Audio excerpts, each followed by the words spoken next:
Heroin जब मैंने सबसे पहली दफ़ा किया ना तो मुझे नहीं पता था कि ये हेरोइन होती है, लेकिन जैसे मैंने वो लाइन की ना मुझे एकदम शॉक हुआ और मेरे पूरी जिस्म के अंदर सुई टाइप चुभना स्टार्ट होगी और खून गर्म एकदम स्टार्ट हो गया। एकदम मुझे फील है कि मैं फुलफिल हो गया, मेरा जो खालीपन था ना अंदर वो फुल हो गया। मैंने पहले भी बहुत सारे ड्रग्स किए लेकिन हेरोइन करने के बाद मुझे अंदर से फुलफिलमेंट की आवाज़ आई कि हाँ अब ठीक है, ये बेस्ट है, इससे बेस्ट कोई चीज़ नहीं है। हेरोइन पीने के बाद वो फर्स्ट एक्सपीरियंस था मैं जब से भी ड्रग्स कर रहा था कि जब मैंने हेरोइन स्निफ की तो मैंने अपने आप को कंप्लीट महसूस किया कि अब मैं कंप्लीट हुआ हूँ, अब मुझे वो चीज़ मिली है जिसकी मुझे बचपन से तलाश थी। मैं अपने आप को कंप्लीट फील कर रहा था, कॉन्फिडेंस फील कर रहा था और मेरे सारे सवालों का मुझे लगता था जवाब मिल गया।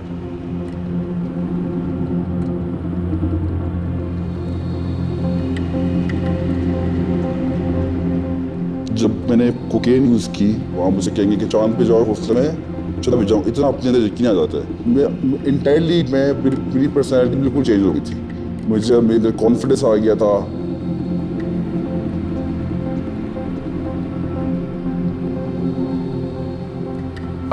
ड्रग कल्चर और पार्टी कल्चर काफ़ी इंसेन सा है। सराउंडेड था विद रियली गुड फ्रेंड्स जिन्होंने मुझे गाइड किया सही तरीके से ड्रग्स करने में। हम उस तरह के नहीं थे जो सीन कॉज करते थे ड्रग्स करके, हम अपना खुद मज़ा करते थे। We weren't really against any of these things from a moral or religious point of view. We all kind of like were on the same page when it came to recreationally using drugs.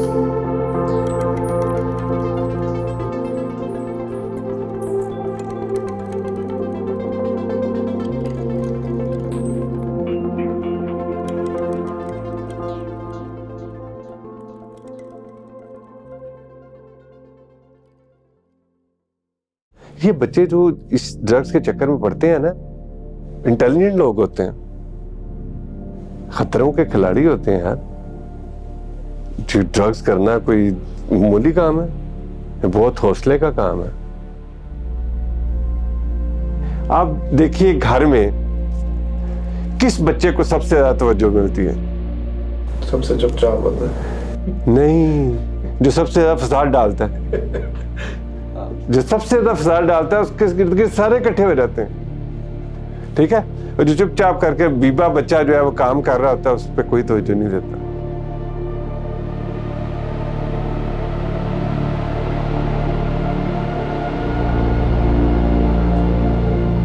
अस्सलाम वालेकुम शहबाज भाई, आप गुलबर्ग में delivery कर सकते हैं 2 बजे से पहले आज,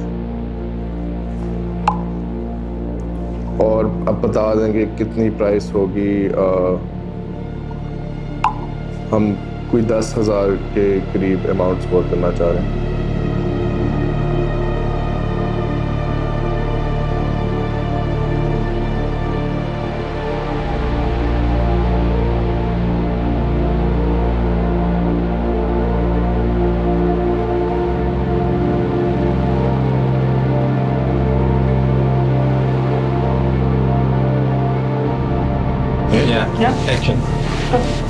तो ड्रग्स खरीदना ऑनलाइन काफी आसान है।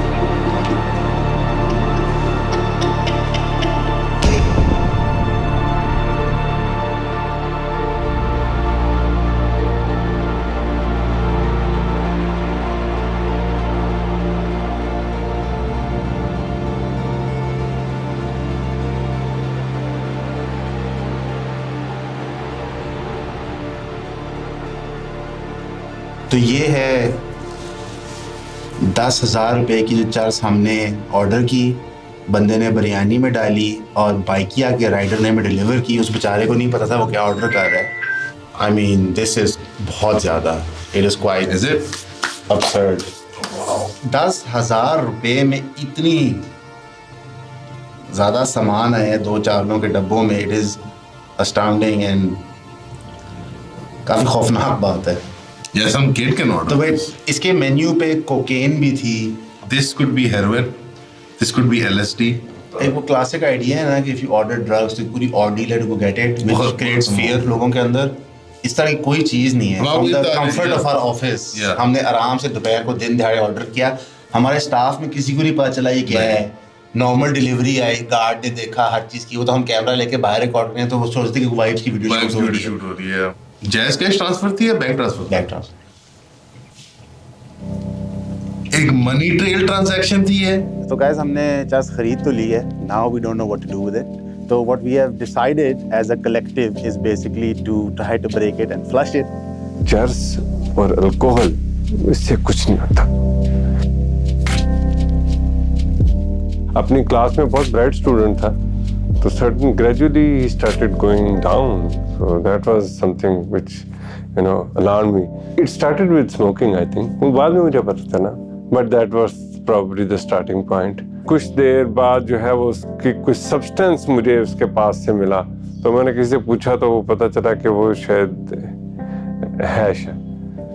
जो मेरे ख्याल में ऐसे लोग थे ना, मैं भी ज़ाहिर एक सोसाइटी में रहता हूँ, तो मुझे पता था कि यार इनको नो हो है ड्रग्स वगैरह की। तो मैंने उनसे कहा कि यार मुझे लगता है मेरा बेटा सिगरेट पी रहा है और ये चर्स पी रहा है। मैंने कहा कि यार देख, चर्स और अल्कोहल, इससे कुछ नहीं होता। मैं अगर अल्कोहल पे जाता था तो मैं अल्कोहल पीता रहता था, हैश पे जाता था तो मैं हैश यूज़ करता था। मेरा पहला ड्रग एक्सपीरियंस आई वाज 16-17 में भी, तो मैंने पहली दफ़ा हैश स्मोक करनी शुरू की थी। पहले तो मैं हैश और साथ में मैं मेंशन करना भूल गया, अल्कोहल भी यूज़ करता था मैं। जी, मैंने फर्स्ट टाइम हशीश यूज़ की थी और वो 2018 दिसंबर में यूज़ की थी मैंने। तो उसके बाद से फिर मैंने रेगुलर चर्स पीना स्टार्ट कर दिया। 2005 I think was the time when I started using hash से start हुआ। 2007 I was a full blown heroin addict। Cheers पीने के अराउंड 2 महीने बाद मैंने मेथ पीना शुरू कर दी। तो फिर मैं उस नए नशे हेरोइन की तरफ गया। उसके बाद मेरा जब एक्सपोजर हुआ हेरोइन के साथ, एक स्कूल में, अपने स्कूल में था, हाई स्कूल में, मैंने हेरोइन यूज़ किया had been use 4 to 5 years। मुझे वो वाइट पाउडर मिल गया। One of his friend came to me, उसने कहा अंकल ये जो है ना हेरोइन है। हथौड़ा है। I think ये flushable है, these pieces. You think so? Yeah, at least these two are for sure. And this one as well. हमने उसको सक्सेसफुली तोड़ के फ्लश कर दी है। It was quite disgusting. I think इससे ये पता चलता है कि how easy it is to get drugs. जो इसका बाकी पैराफर्नीलिया वो किसी भी पेट्रोल स्टेशन, टबैको शॉप से मिल जाता है। कोई इस पर क्रैकडाउन नहीं है, कोई आइडिया नहीं, इवन अवेयरनेस नहीं है। मैंने आज तक कोई अवेयरनेस कैंपेन नहीं देखा गवर्नमेंट की तरफ से टू एक्सप्लेन टू पेरेंट्स के how accessible drugs have become. Like मैं सोचा लाइक जो बच्चे यूनिवर्सिटी स्कूल में खाने ऑर्डर करते हैं, तो लाइक इस तरह तो ये बड़े आराम से होता है कि आप हॉस्टलाइड हो किसी यूनिवर्सिटी में, तो बस आप ऑर्डर कर रहे हो, आपको सिक्योरिटी गार्ड उसको आने दे रहे हैं, आप रिसीव करके लेके जा रहे हो, कोई सवाल जवाब नहीं है। एंड तो उस तरह ये खौफनाक चीज़ है। स्कूल्स को सोचना चाहिए, गवर्नमेंट को सोचना चाहिए, पेरेंट्स को सोचना चाहिए, हमें एज अ माशरा सोचना चाहिए कि इस ईवल के ख़िलाफ़ कैसे कॉम्बैट करना है। मुझे याद है 2007 I was the only बंदा अपनी पूरी यूनिवर्सिटी के अंदर, मेरा एक भी ड्रग बडी नहीं था जो कि हेरोइन यूज़ करता हो। लेटर इन 2010 वहाँ पर एक बैच आया जिसके अंदर एक दो कुछ लोग ऐसे थे। राइट नाउ आप लाहौर की किसी अच्छी यूनिवर्सिटी में चले जाएं, ऐसा हो ही नहीं सकता कि आपको नशे का एक्सपोजर ना हो। ड्रग्स को कैंपस पे लाना इज़ प्रॉबली दुनिया की सबसे आसान चीज़। I first started drugs like pretty late, I was back in my junior year. आपको आपके लिए इतना एक सेफ एनवायरनमेंट देता है कि आपको बस नशा जो है इन गेट से इन गेट तक पहुंचाना है, वहाँ से आप एक दफ़ा लेके अंदर आ जाओ और आपने उसको सही तरह से छुपाया हुआ है, nobody is gonna ask you any questions, is the kind of place for students जो एक लिटरल सेफ हाउस है आपके लिए अगर आपके पास ड्रग्स हैं। बिकॉज के अंदर कोई आपसे रैंडमली चेक नहीं कर सकता कि आपके पास कुछ है या नहीं है, बिकॉज वो उस तरह की राइट्स और प्रिवेसी वो कैंपस पे देते हैं। तो if anything it's like the biggest safe house for drugs in Lahore. में ड्रग कल्चर और पार्टी कल्चर काफ़ी इंसेन सा है। मुझे इनिशियली लगा था कि वो वीड चर्च शराब पीते होंगे, लेकिन it goes way beyond that. केटामीन, MDMA, ecstasy, heroin, ice. I smoked the most hash and weed I've ever smoked in my life. वही टाइम था जब मैंने शराब पहली दफ़ा ट्राई की. I was lacking a lot of happiness, let's just say, and this was an escape, a reprieve जो मुझे मिली, क्या कहते हैं, in drugs. मैं surrounded था with really good friends जिन्होंने मुझे गाइड किया सही तरीके से ड्रग्स करने में. एंड मेरे पास भी एक्सपीरियंस था फ्रॉम लाइक क्या कहते हैं, having been the designated person to take care of my friends when they were doing drugs, because I used to be the sober one.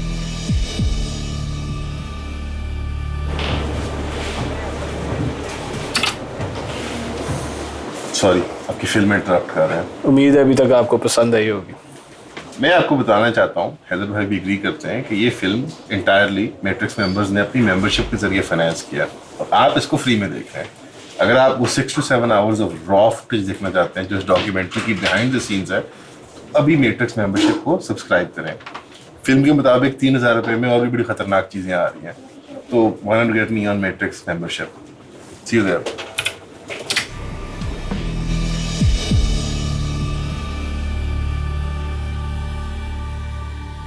हमें असल में नशे की सोशल एक्सेप्टेबिलिटी पे काम करने की बहुत सख्त ज़रूरत है.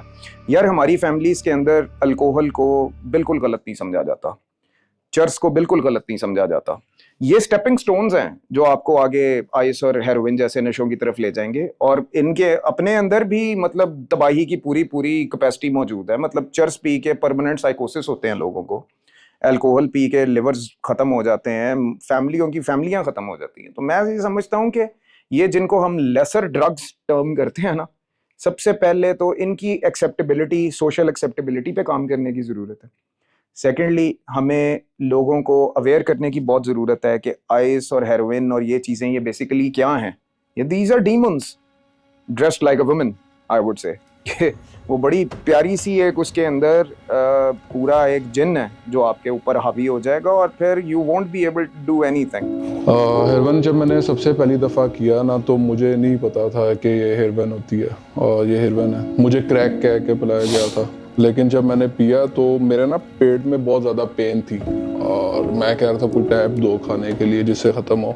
लेकिन जैसे ही मैंने वो लाइन की ना, और मुझे एकदम शॉक हुआ और मेरे पूरी जिस्म के अंदर सुई टाइप चुभना स्टार्ट होगी और खून गर्म एकदम स्टार्ट हो गया. एकदम मुझे फील है कि मैं फुलफिल हो गया. मेरा जो खालीपन था ना अंदर, वो फुल हो गया. मैंने पहले भी बहुत सारे ड्रग्स किए, लेकिन हेरोइन करने के बाद मुझे अंदर से फुलफिलमेंट की आवाज़ आई कि हाँ अब ठीक है, ये बेस्ट है, इससे बेस्ट कोई चीज़ नहीं है. फर्स्ट 3 डेज मुझे अच्छे से याद है कि मैंने डेली वो किया हेरोइन और उसके बाद मैं उसका एडिक्ट हो गया. 1.5-2 साल चला होगा मेरा हैश और ये शराब और एक्सटेसी और पार्टी ड्रग्स वगैरह. उसके बाद मेरा जब एक्सपोजर हुआ हेरोइन के साथ, एक स्कूल में, अपने स्कूल में था, हाई स्कूल में, तो वही एग्जैक्ट यही वाली चीज़ मैंने यूज़ करनी शुरू की. कभी कभी ओकेजनली होता था सिस्टम. तो उसके बाद वो प्रोग्रेस करते करते करते वो फिर डेली पे कब आ गया कुछ समझ ही नहीं आई कि क्या सिस्टम है. और अब बस लगे हुए इसी चक्कर के अंदर. पहला इनकाउंटर तो मेरा था 17 ईयर्स की एज में. मैंने चर्च इस्तेमाल की थी क्योंकि मैं अपने घर के टॉक्सिक इन्वायरमेंट से तंग था.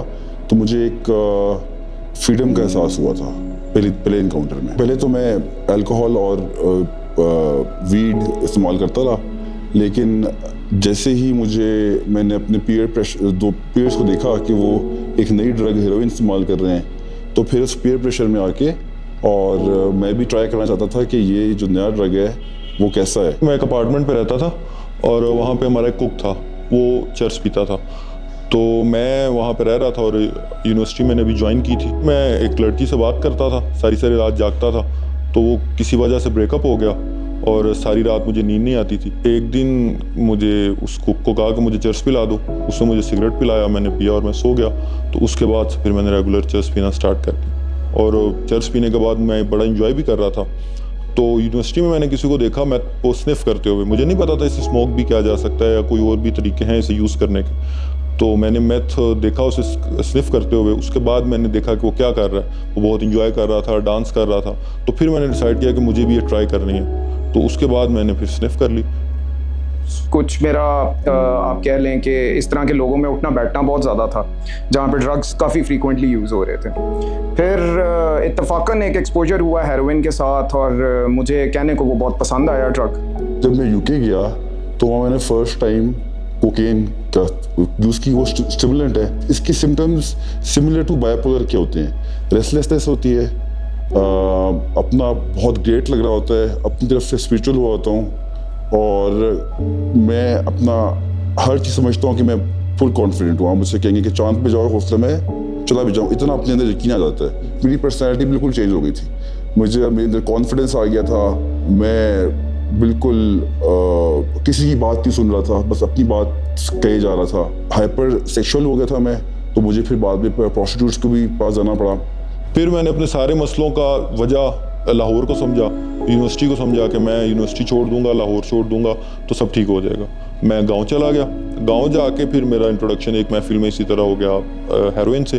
तो जब फर्स्ट टाइम मैंने हेरोइन देखी, तो क्योंकि मैं ऑलरेडी मैथ स्निफ कर रहा था, तो मैंने स्निफ करते हुए देखा किसी को, तो वो मेरे लिए इतना कोई नई चीज़ नहीं थी, तो मैंने हेरोइन स्निफ कर ली। हेरोइन पीने के बाद वो फर्स्ट एक्सपीरियंस था, मैं जब से भी ड्रग्स कर रहा था, कि जब मैंने हेरोइन स्निफ की तो मैंने अपने आप को कंप्लीट महसूस किया कि अब मैं कंप्लीट हुआ हूँ, अब मुझे वो चीज़ मिली है जिसकी मुझे बचपन से तलाश थी। मैं अपने आप को कंप्लीट फील कर रहा था, कॉन्फिडेंस फील कर रहा था, और मेरे सारे सवालों का मुझे लगता था जवाब मिल गया, मेरी ज़िंदगी कंप्लीट हो गई है। मैंने उस डार्कनेस को देखा है, उस लाइफ को देखा है कि जो ड्रग की लाइफ है, जो कि आपको शुरू में एक हाई देती है और आप बहुत एक्साइटेड और बहुत दुनिया को you feel top of the world, अपने आप को फील कर रहे होते हो और सारी चीज़ें आपके नीचे होती हैं।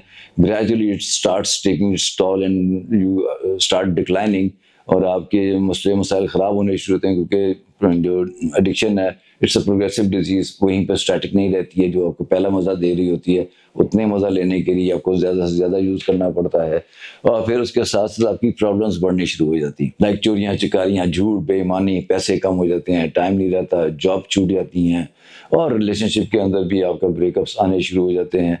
तो वो इतना ज़्यादा गिल्ट और शेम और आपके रिमोर्स और एंग्जाइटी और फियर के अंदर आप लेते हो कि आप बहुत पेनफुल हो जाता है। मैं लोगों से लड़ाइयाँ कर रहा था, गुस्सा बहुत आ गया था।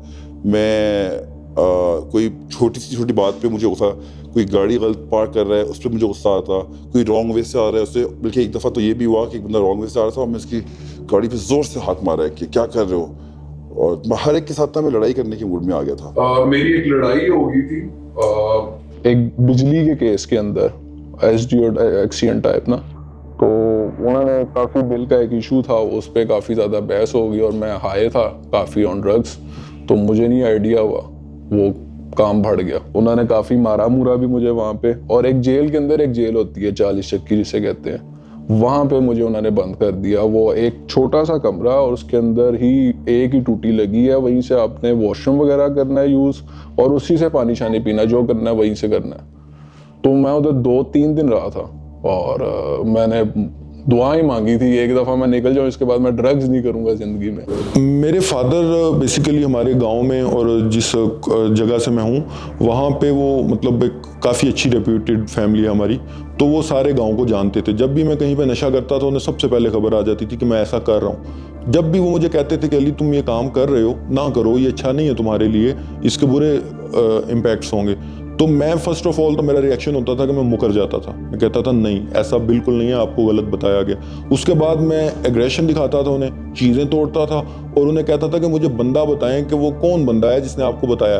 अगर वो मेरे मुंह पर आके कहेगा तो मैं मानूंगा, और वो हमेशा डरते थे कि अगर इसके सामने हम ले आए कि फलां बंदे ने कहा तो ये बाद में उसको कोई नुकसान पहुंचा देगा। शुरू के कुछ साल मैं समझता हूँ 2009 तक तो किसी को अंदाज़ा हुआ ही नहीं कि मैं हेरोइन यूज़ कर रहा हूँ। That was because I was a good student, घर में रेप्यूटेशन अच्छी थी, और एक्स्ट्रा करिकुलर एक्टिविटीज़ में मैं इन्वॉल्व रहता था, बाहर से कोई इतना ख़ास मसला नहीं था।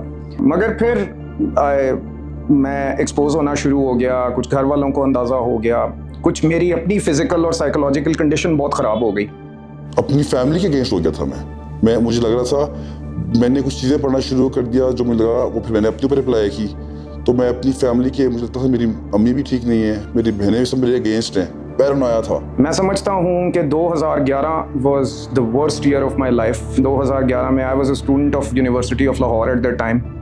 तो चोरी के केस के अंदर मुझे वहाँ से निकाल दिया गया। मैंने वहाँ से एक लैपटॉप चुराया टू फ्यूल माय एडिक्शन, और मैं उसमें पकड़ा गया। तो वो मेरी ज़िंदगी का एक बहुत बड़ा ना ट्रैजिक इवेंट भी था और एक टर्न अराउंड भी था, क्योंकि वहाँ पर आकर ना मुझे एकदम से रियलाइज़ हुआ कि हसन साहब, your life is crashing down on you. 4 साल की डिग्री ख़त्म हो गई है, माँ बाप की इज़्ज़त तुमने बर्बाद कर दी है। मतलब मेरा जो उस टाइम पे यूनिवर्सिटी के डीन थे, उन्होंने मेरी वालिदा को खड़े होकर स्ट्रेट अवे कहा था कि ये बच्चा he is a gone case. और उन्होंने मेरी वालिदा को वो लफ्ज़ बोले थे, वो मुझे आज तक याद हैं कि उन्होंने कहा था कि आपकी वजह से मैं इसको रस्टिकेट नहीं कर रहा, तो मैं आपको ये ऑप्शन दे रहा हूँ कि ये अपना ट्रांसफ़र करवा ले कहीं और, क्रेडिट आवर्स, ये यहाँ पे नहीं रह सकता। मेरी वाइफ, मैं बैरी ऑर्चर्ड में रह रहा था, तो उसने मुझे ये चीज़ कन्फ्रंट करवाने की कोशिश की कि तुम नशा कर रहे हो, और मुझे पता चला तुम जो गार्ड के पास जाके बैठते हो, तुम वहाँ पे नशा करके आते हो। तो मैं उसके साथ भी बहुत ज़्यादा अग्रेसिव हो गया, और मैंने यहाँ तक अग्रेसिव हो गया कि मैंने उसे धक्का दे दिया और वो गिर गई। मैं हीरोइन की वजह से अपने आप को ना स्क्रैच करने लगा। स्क्रैच कर करके मैंने इसका पूरा एक वो बना दिया, और मैं शुगर पेशेंट भी हूँ, तो मुझे गैंग्रीन होने का भी खतरा था। पहले मेरी अपनी पॉकेट मनी में नशा हो रहा था, तो मुझे घर वालों से पैसे नहीं मांगने पड़ रहे थे। फिर मेरे पैसे इनफ नहीं पड़ रहे थे, तो मैंने एक्सेसिवली उनसे लेना शुरू किया। फिर एक पॉइंट आता है कि जहाँ पर लिए हुए पैसे, मांगे हुए पैसे भी इनफ नहीं साबित हो रहे होते, तो फिर आप चोरी चकारी की तरफ आते हो। तो मैं ये वैसे ऑन मीडिया थोड़ा सा बोलता हुआ कतराता भी हूँ, लेकिन मैंने डकैतियाँ तक भी की नशा करने के लिए। एक पॉइंट मेरे पे वो भी आया जहाँ पे मैं गन पॉइंट पे लोगों से चीज़ें छीन रहा था। मुझे ऐसे दोस्त चाहिए थे जो खुद भी हर वक्त करते हों। तो फिर वो दोस्त मेरे आस्ता जो अच्छे दोस्त थे मेरे, जिन्होंने मुझे अच्छी बातें सिखानी थी, जिनके साथ रह के मैंने ज़िंदगी में आगे तरक्की करनी थी और अच्छे वो करने थे, वो सारे मुझे छोड़ के चले गए। मेरी वाइफ ने कोर्ट में खुला दायर कर दिया मेरे खिलाफ। मेरी एक छोटी सी बेटी भी है तकरीबन 7 माह की, उनका और उसका जाना वो मेरे लिए एक बहुत बड़ा मतलब हिट बॉटम था।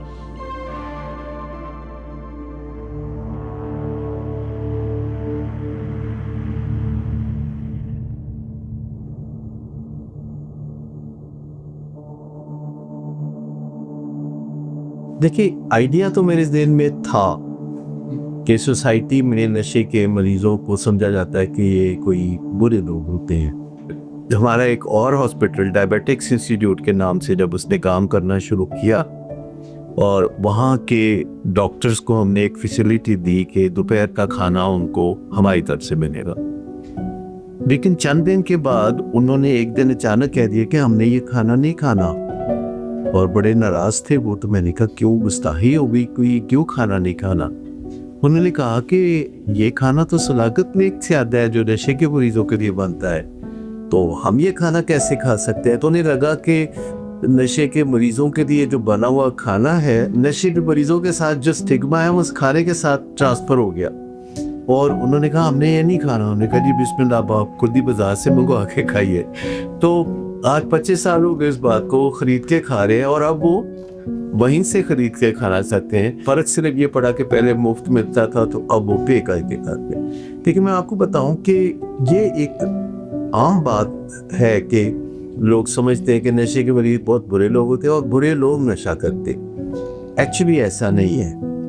लोगों को हमेशा ये लगता था कि सब्सटेंस अब्यूज़ डिसऑर्डर या ड्रग एडिक्शन ये कोई विल पावर का या कैरेक्टर का मसला है।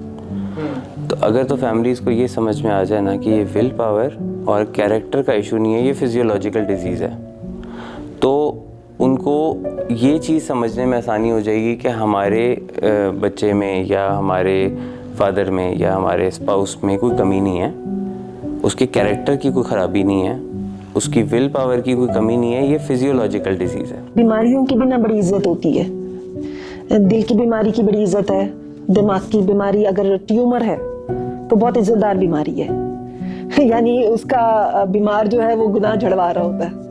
लेकिन नशे की बीमारी एक बेइज्जत बीमारी है। ना सिर्फ नशा करने वाला बल्कि उसके साथ रिलेटेड कोई भी लोग जो है, जिन लोगों में मैं कहूँगी कि शऊर नहीं होगा वो ज़रूर इसको एक बेइज्जत बीमारी करार देंगे। और मैं ये समझती हूँ कि जिस भी ख़ानदान में नशा आता है वहाँ हाथ की तंगी बहुत आती है, बेइज्जती भी बहुत होती है। ये अब आप पर है कि आप कहा गया ना कि अगर कोई आपको पत्थर मारे तो आप पत्थरों पर चढ़ के ऊंचे हो जाएं या आप वो पत्थर खा खा के जख्मी होके पड़े रहे। नशा वो लोग करते हैं जिनका एक बीमारी की शक्ल में मूड खराब रहता है। जब दूसरे लोग खुशी मना रहे होते हैं तो वो खुशी नहीं मना सकते, उनका मूड अप एंड डाउन होता है, जिसे मूड स्विंग्स कहा जाता है। ऐसे किसी मौके पे कोई ना कोई उन्हें नशे की जो दावत दे देता है, जो कि हर नौजवान को कभी ना कभी जिंदगी में नशे की दावत जरूर मिलती है। तो कोई ना कोई जब उन्हें नशे की दावत देता है तो वो उसका तजर्बा करते हैं। वो जो तजर्बा है ना वो बहुत माइंड बॉगलिंग होता है। उससे 14 तबक ही रोशन हो जाते हैं। वो मूड ख़राब था वो तो ठीक होता ही होता है, लेकिन वो एक ऐसी चीज़ देख लेते हैं कि जो उन्हें नहीं देखनी चाहिए, और उसके बाद वो ये तजर्बात करना शुरू हो जाते हैं। अच्छा, जब वो तजर्बात करना शुरू हो जाते हैं तो 80% इम्कान आता है कि इससे ज़्यादा कोई और ख़राबी पैदा नहीं होगी, कि बस वो नशा करते हैं। लेकिन जो 20% है नशा करने वालों में से, उनके साथ एक दूसरा हादसा हो जाता है। लोगों को इस बात का पता नहीं है ज़्यादा कि जेनेटिकली आपके अंदर टेंडेंसी पास ऑन होती है, ना सिर्फ एडिक्शन की बल्कि बाकी साइकेट्रिक डिसऑर्डर्स की भी। बाइपोलर डिसऑर्डर या स्किज़ोफ्रेनिया या ADHD, ये सब जो हैं जेनेटिक प्रोबेबिलिटी आपके अंदर पास ऑन होती है। हम अपनी तरफ से किसी को नुकसान नहीं पहुंचाते, झूठ नहीं बोलते, धोखा नहीं दे रहे थे, तो ऐसा कुछ भी नहीं था। तो जाहिर बात है फिर हम ये कैसे मान लें कि हमारा लव्ड वन नशे का शिकार है। नशा तो एक, हम नशे को तो किरदार की खराबी समझते हैं ना, तो किरदार की तो खराबी नहीं है। तो अपने आप को तसल्ली देने के लिए तो हम यही बातें सोच रहे होते हैं।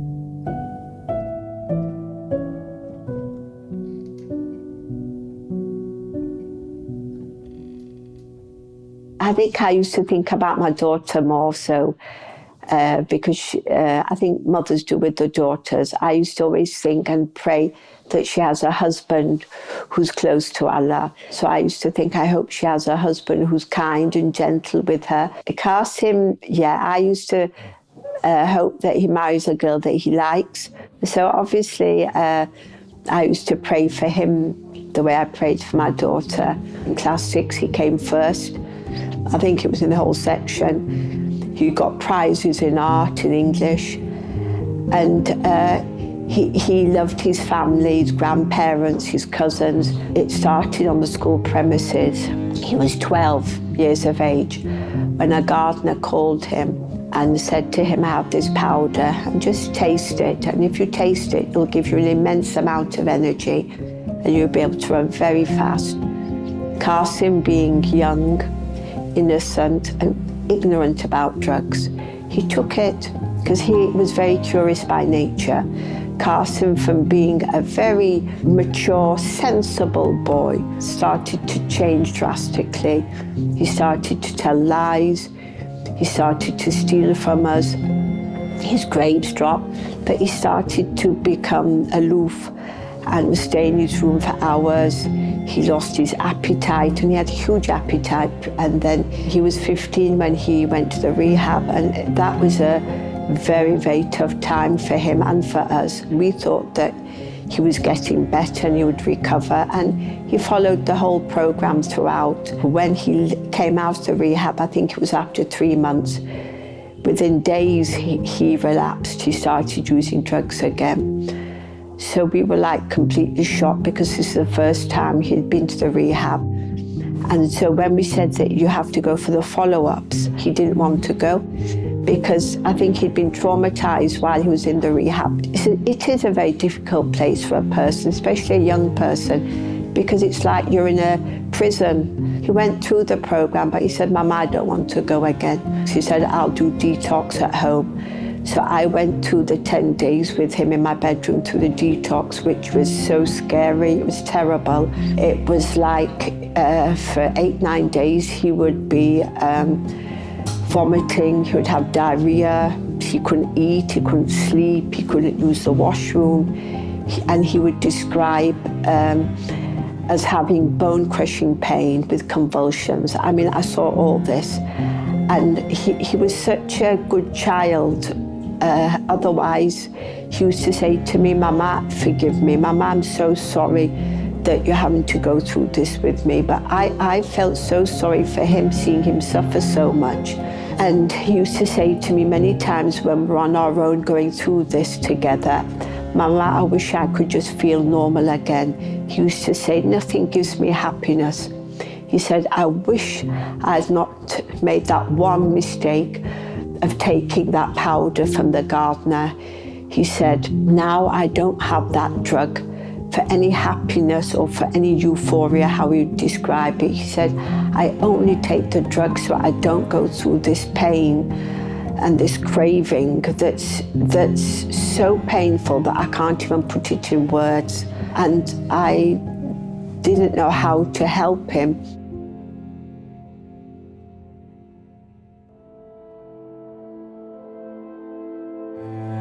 It happened after Fajr. I was sleeping and I woke up just before Fajr and I was feeling very uneasy. So I went to Qasim's bedroom door and I could see the light was on, so I was knocking on his door and it was locked. So I was very concerned because he generally wouldn't lock his door. So I went outside onto the terrace, and from the terrace you could see into the bedroom, but there were grills on the window. And from the grills I could see, because the curtains were drawn, they were open, and I could see him sitting on the bed, and his laptop was near him and it was open and the television was on. So I thought perhaps he's fallen asleep sitting up, because his eyes, I think they was partly open. So I was knocking on the glass window telling him to wake up. I said, Qasim, wake up, but he didn't respond. So near the window, there was a broomstick, a very long broomstick. So I managed to open the window from outside and I poked him with the broomstick. I thought he was asleep, but he didn't respond. So I just ran inside the house and my husband was downstairs. So I banged on the door of our cook. I said to him, quickly come, Qasim is not, he's not answering me, there's something wrong. So he quickly came and he broke down the door. He just managed to open the lock, but he broke it open and we went in and I held Qasim and he was cold. So I could feel at that time he had passed away. So I just said, Inna lillahi wa inna ilayhi raji'un, and I held him and I kissed him.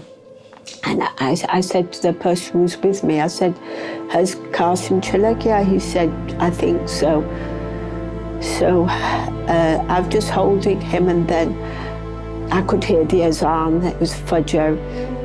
And I said to my husband, I said, Qasim has gone, he's left us.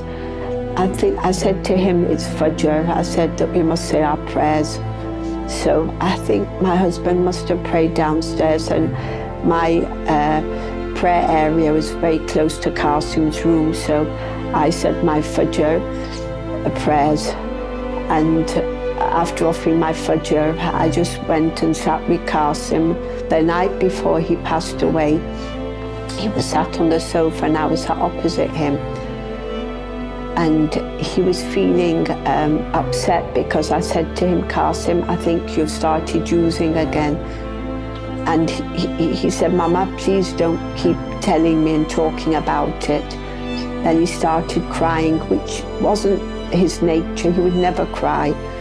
He was a very brave boy who would control his emotions. But this time he was crying, and you know what he said? The words that I can never forget for the rest of my life is, I love Allah. He kept repeating, I love Allah, I love Allah. And that's the last time I think I spoke to him.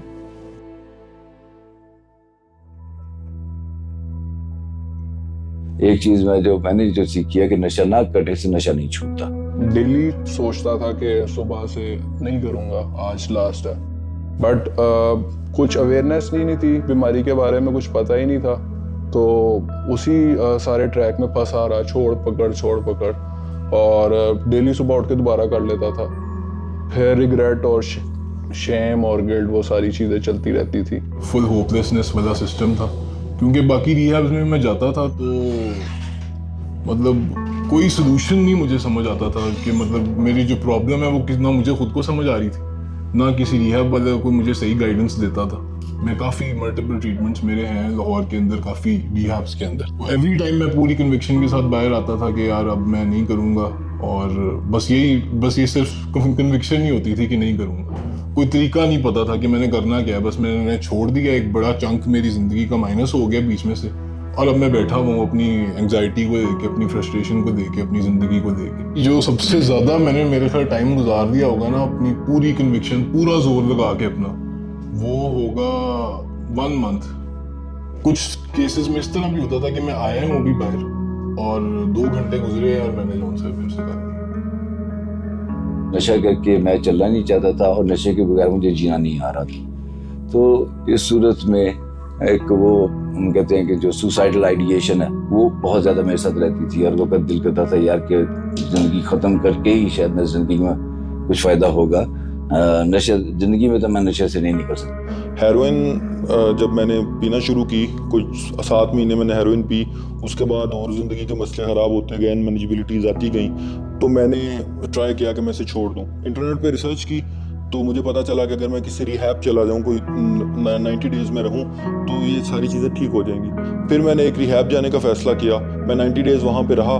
90 days के बाद मुझे ऐसा feel हुआ कि अब मैं दोबारा कभी ड्रग नहीं करूँगा, तो मैं वापस आया तो मैं दोबारा ड्रग यूज़ कर रहा था। मैं खुद डॉक्टर्स के पास पहुंच जाता था जब मुझे पता लगता था कि यार ये कोई नया साइकियाट्रिस्ट है, ये कोई नया साइकोलॉजिस्ट है। मैं उसके पास चला जाता था उससे पूछने के लिए कि यार मुझे बताओ मैं कैसे निकल सकता हूँ।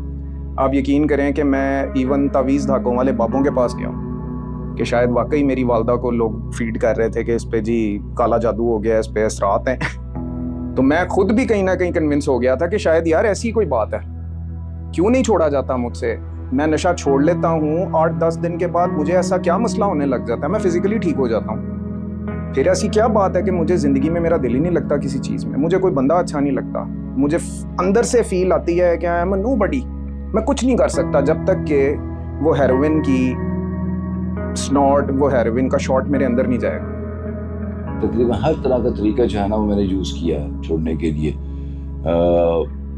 लंबे एब्स्टिनेंस कि शायद नहीं करूँगा नशा तो फिर ठीक हो जाएगा, नहीं हुआ।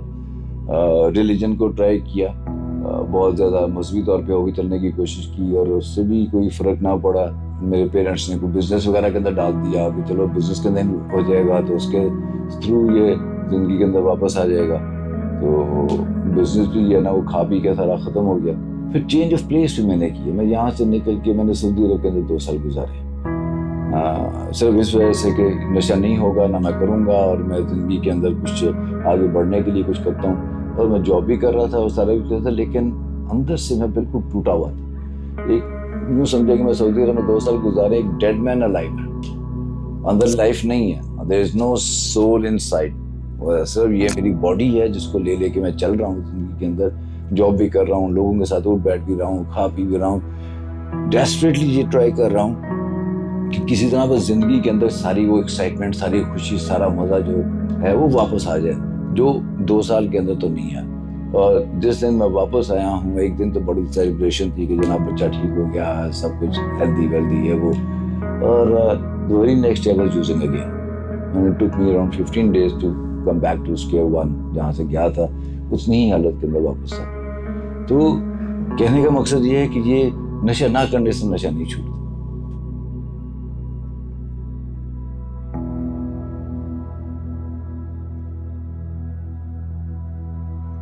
10 दोस्त चरसे शुरू करेंगे, बेरे शुरू करेंगे, ये जो भी चीज़ें आ रही हैं वो शुरू करते हैं। 10 में से 2 ऐसे होते हैं, 2 या 3 जो फंस जाते हैं, जो डेली तौर पे कर रहे होते हैं, रातों को दीवारें टाप के जा रहे होते हैं अपने ड्रग्स करने के लिए। क्यों? क्योंकि उनकी ब्रेन केमिस्ट्री के अंदर डेफिशिएंसी होती है, बेसिकली डोपामिन डेफिशिएंसी होती है, जिसकी वजह से उनका ये डिसऑर्डर ट्रिगर हो गया होता है। जिस तरह के मैं था, रिक्रिएशनल शुरू किया, आहिस्ता आहिस्ता करते करते वो कब बढ़ी, कब वो रेगुलर यूज़ के अंदर आई, कब वो आपकी फैमिली के अंदर उसके इफेक्ट्स आना शुरू हो गए। फाइनेंशियल एस्पेक्ट है, रिलेशन एस्पेक्ट है, आपका करियर तबाह होना शुरू हो गया, आपका डिसिप्लिन ख़त्म हो गया, आपके मॉरल्स गिरना शुरू हो गए, आप अल्लाह से दूर हो गए, या आप स्पिरिचुअली एक बैंक्रप्सी की तरफ चले गए। कब होना शुरू हो जाता है ये पता नहीं चलता, बट इसकी सबसे ज़्यादा पेन उस बेचारे को ही हो रही होती है जो इससे सफ़र कर रहा हो। 500 लोगों के साथ तो मैं काम कर चुका हूँ, ठीक है।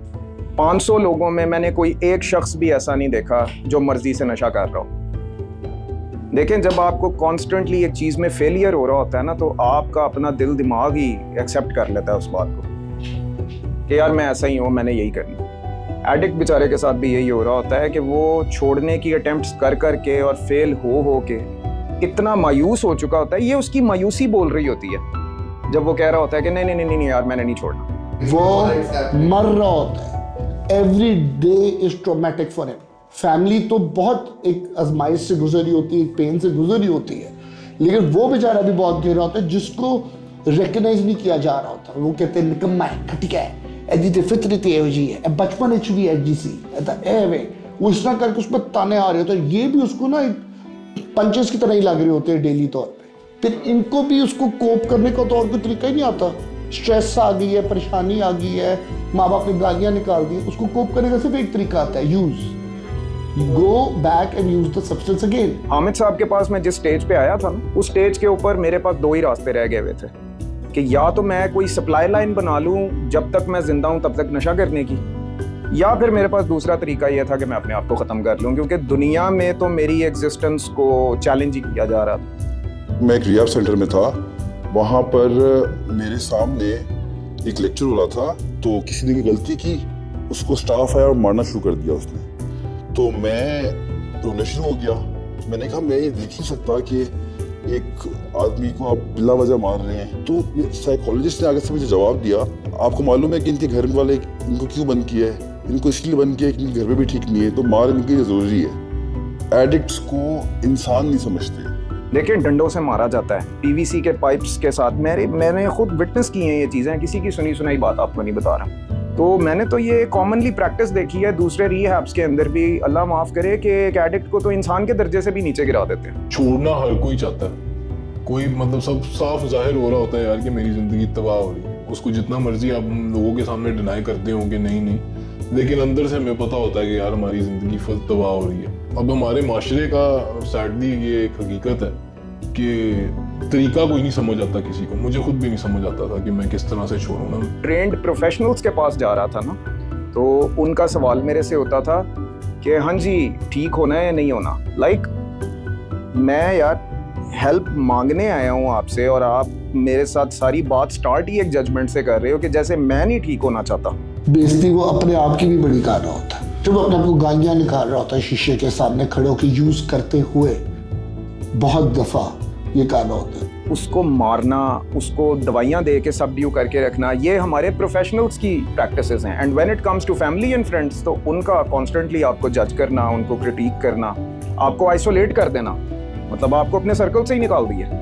तो ऐसा बंदा यार फिर मेरे जैसे स्टेज के ऊपर आके तो सुसाइड ही कंटेम्पलेट करता है। तो मैं जितना मोटिवेटेड था, इतना ही मोटिवेटेड मैंने आज तक हर एडिक्ट को पाया है। वो छोड़ना चाह रहा होता है लेकिन उसको कोई रास्ता ही नहीं नजर आ रहा होता। उसको सिर्फ छोड़ने के नाम के ऊपर डंडे नजर आ रहे होते हैं, जलालत नजर आ रही होती है। तो फिर मैं क्यों यार इलाज लेने जाऊं? मैं पागल हूं।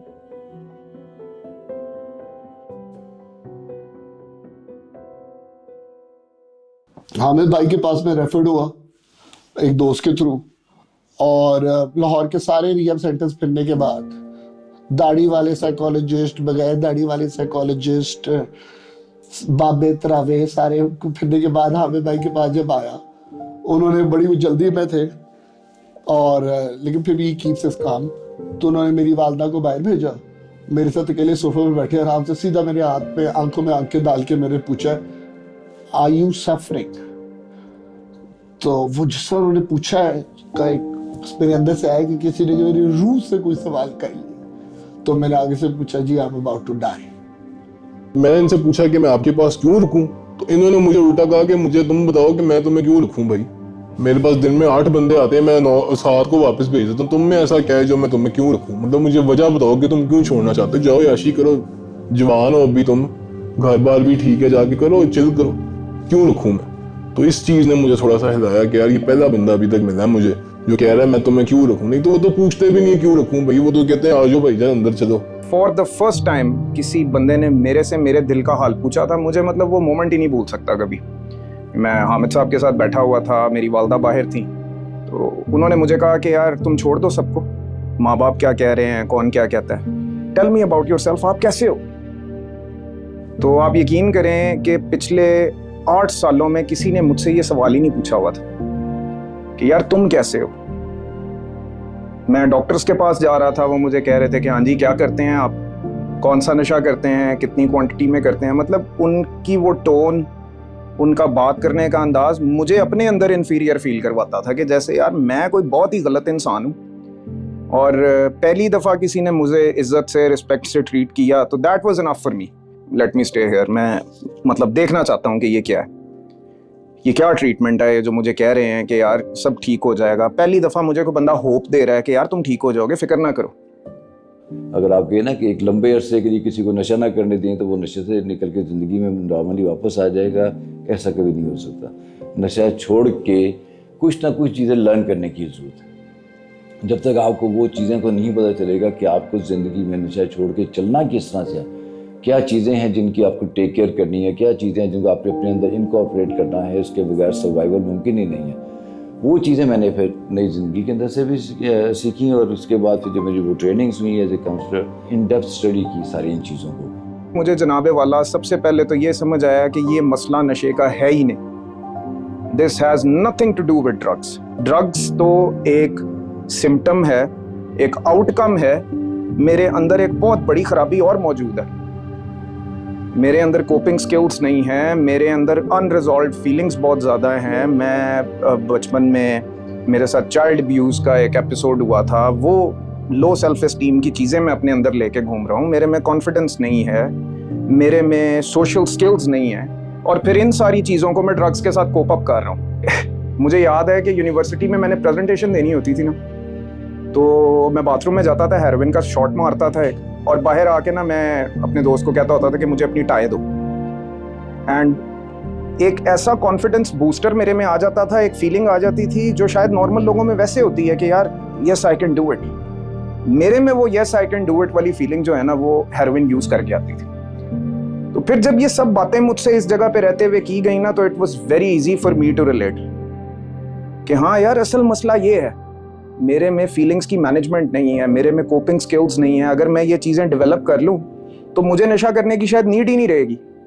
और फिर मेरे यहाँ पे रहते हुए ये चीज़ें मेरे साथ हुई। मैंने अपनी ज़िंदगी में वो मिरेकल एक्सपीरियंस किया जो वेरी फर्स्ट डे हामिद साहब ने मुझे इस टेबल पे बैठ के कहा था कि यार ये हो जाएगा। एंड देन आई डिसाइडेड कि यार आज मुझे ये बात पता है, मेरे इर्द गिर्द 99% लोगों को ये चीज़ नहीं पता। वो इसको सिर्फ एक नशे की तरह या उस तरह से ट्रीट कर रहे हैं ऐसे। तो इसीलिए मेरे साथ के लोग कब्रों में पहुंच गए, नशा नहीं छोड़ सके, क्योंकि उनको ये बातें नहीं पता थी, उनको असल मसले की नौयत ही नहीं पता थी। मैंने इन लोगों से पूछा, ये जो लाहौर के 3-4 बड़े बड़े सेक्टर्स हैं, यहाँ से जब लोग निकले, मैंने उनसे पूछा यार तेरे बचपन के ट्रॉमा रिजॉल्व हुए, तूने अपने ट्रिगरिंग पॉइंट्स आइडेंटिफाई किए, लेक्चर्स मिले, को एडिक्शन का बताया, क्रॉस एडिक्शन का बताया। उन्होंने ये बताया कि माँ बाप के ऊपर जब आपको कोई इख्तलाफ हो रहा हो तो आपने अपनी एंगर कैसे मैनेज करनी है, उस वक्त आपने डिटैचमेंट कैसे रखनी है, सेल्फ स्टीम आपकी हाई हुई है कि नहीं। Self esteem is a very big reason of them becoming an addict. तो वो कहते यार याद ही नहीं है, वो बताते रहते थे, वो करते रहते थे, लेकिन याद ही कुछ नहीं, क्योंकि वो दवाइयाँ इतनी ज्यादा दी होती थी, वो कैसे याद रखें जब याद ही नहीं है, तो उसका इफेक्ट भी जीरो है। मैं अब देख पाता हूँ कि नशा करने से पहले भी, नशे का इस्तेमाल करने से पहले भी मेरी ज़िंदगी में कुछ ऐसे मसले थे जिनकी वजह से मैं नशे के इस्तेमाल मैंने शुरू किया, और उन सारी चीज़ों को मैं देख पा रहा हूँ। डिज़ीज़ को मैं समझाऊँ कि किस डिज़ीज़ में मैं, किस मसले में मैं फंसा हुआ था, उस मसले को मैं समझ गया हूँ। और उसके बाद सबसे बड़ी चीज़ कि जब मैंने ये सारी चीज़ें देख ली, सुन ली और कुछ चीज़ें एक्सपीरियंस भी कर ली, उसके बाद फिर अब मेरा इस चीज़ पे बिलीव है कि मैं नशे के आगे बेबस हूँ, और इसने मेरी ज़िंदगी को मुकम्मल तौर पे गैर मुनज़्ज़म बना दिया था। और अब मुझे इस चीज़ का भी यकीन है कि कोई एक ऐसा डॉक्टर कह लें, हायर पावर कह लें, वो एग्जिस्ट करती है जो मेरी स्टेट ऑफ माइंड को, मेरी मेंटल हेल्थ को वापस रिस्टोर कर सकती है। तो उसे ठीक करने के लिए मेहनत तो मुझे करनी है, लेकिन मुझे डायरेक्शंस किसी से लेनी है। अब मुझे वो चीज़ें इतनी बॉदर नहीं करती हैं। मैं अपने आप को बहुत ज़्यादा ध्यान दे रहा हूँ, मुझे उन ख्यालों में मैं नहीं फंसा हुआ हूँ, अपनी चीज़ें देख रहा हूँ। मैं अपने पास्ट का बड़ी बेखौफी से और बागौर तरीके से मतलब देख रहा हूँ उन चीज़ों को, और वो चीज़ें जब मुझे दिख रही हैं और वो आहिस्ता आहिस्ता बेहतर होना भी शुरू हो रही हैं। हम उन सारी फीलिंग्स को जो दबी हुई हैं सारों को निकाल के उनको रिजॉल्व करवाते हैं। वंस दे आर रिजॉल्व तो वो बहुत ही एक लाइट हेडेड होके और ज़िंदगी के अंदर आने की उम्मीद और यकीन उनको होना शुरू होता है। उनको नशे के बगैर सुकून आना शुरू हो जाता है, जो कि किसी भी नशेई के लिए मुमकिन नहीं है कि नशे के बगैर उसके दिल में सुकून आ जाए। तो मैंने उसको एक्सपीरियंस किया।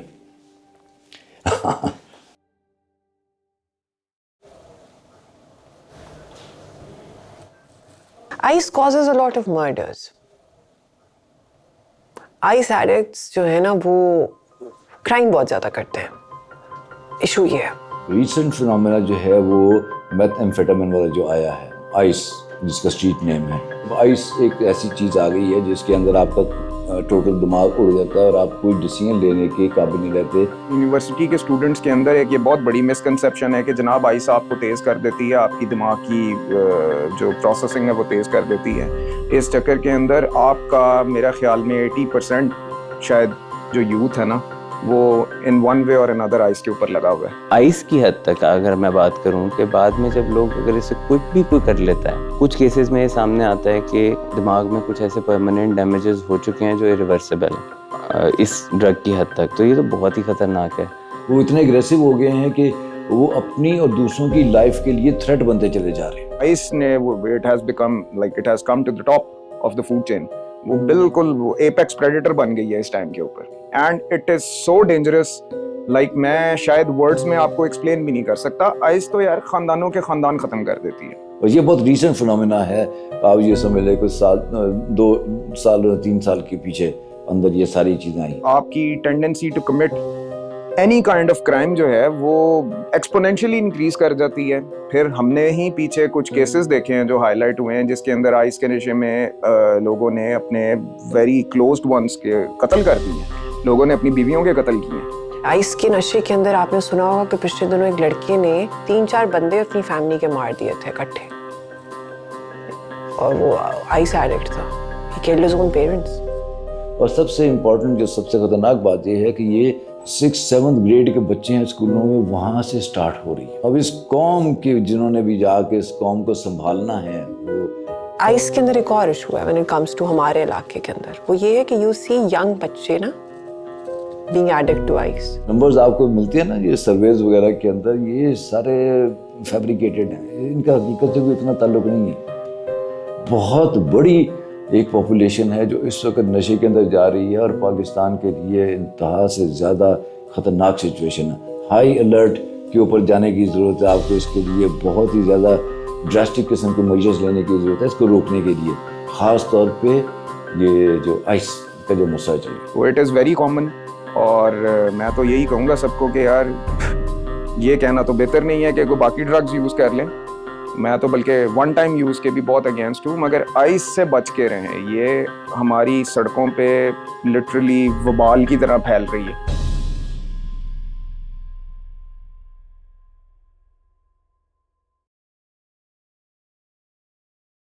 Satan, through intoxicants and gambling, create animosity and hatred between you so that you neglect the remembrance of Allah and prayer, and will you not abstain?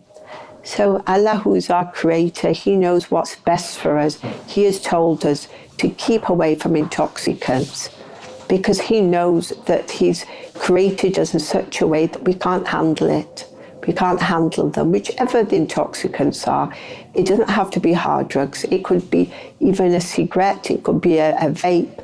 Any form of intoxicants should be avoided. And also in Surah Al-Baqarah, in verse 195, Allah subhanahu wa ta'ala says, don't kill yourself with your own hands. So whether we take a drug by mouth or inhale it or inject it, we must abstain because we're slowly killing ourselves if we go to intoxicants. बिल्कुल ना करो। मैं नहीं कह रहा कि आप नशा करने वाले को पैसे देना शुरू कर दें। मैं नहीं कह रहा कि आप नशा करने वाले को गाड़ी या फोन या ऐसी चीजें दें।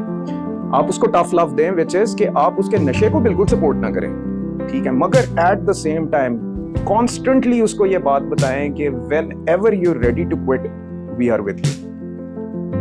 कि मुझे ये लगता था कि अपने शौहर को देखकर के ये एक ज़हीन इंसान है, समझदार है, तो ये उतने फाल क्यों नहीं है जितना इनको होना चाहिए। जब ये फाल हो जाएंगे तो इनकी ज़ात को, मुझे या मेरी औलाद को कितना फ़ायदा होगा। तो ये एक अजीब सी तहरीक थी जो कि बेसिकली टसल ही थी माशरे के साथ, जिसमें मुझे ये महसूस होता था कि नहीं, ये ठीक हो सकते हैं, इससे ज़्यादा कहीं बेहतर हो सकते हैं। आपको एक अनकंडीशनल लव और एक अफेक्शन और वो केयर वाली चीज़ के अंदर जब एडिक्ट आता है ना, तो वो ऑटोमेटिकली वो प्यार का भूखा, उसको प्यार मिलेगा, वो सब कुछ करेगा। उसको आप जोर जबरदस्ती से कंट्रोल करके नहीं करवा सकते।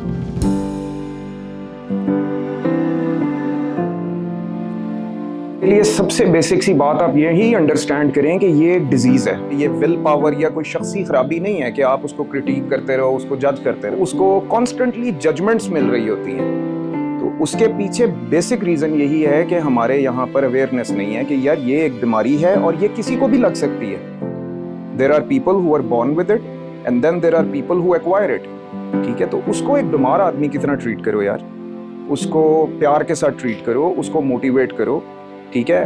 he or she needs help। कभी भी कोई एक इंसान अकेला एडिक्ट नहीं होता। ये रवैयों की खराबी की बीमारी है, ये आदत की खराबी की बीमारी है, ये हमारे पैराडाइम्स की खराबी की बीमारी है, ये माशरे की बीमारी है और ये इंसानियत की बीमारी है। आपको लगेगा कि शायद एक स्ट्रीट एडिक्ट ही तो है, लेकिन उस एडिक्ट के पीछे पूरे माशरे का कसूर होगा, पूरे खानदान का कसूर होगा। उन्होंने ऐसे हालात क्रिएट किए ना कि जो कमजोर तरीन इंसान था उसने कोई ना कोई जाके मदद लेने की कोशिश की। अगर हर तरफ से सपोर्ट मिल रही होती, हर तरफ से शऊर होता। I present myself as an example कि मेरे साथ hundreds of other जिनको अभी जो ट्रीट करके जिंदगी में हंस खेल रहे हैं, जिंदगी के अंदर बगैर नशे के कंपेटिटिव भी हैं और जिंदगी के अंदर आगे बेहतरीन अंदाज में चल रहे हैं। If you want this life, it is available. You can choose this. मुमकिन होता है, अल्लाह रास्ते में बनाता है और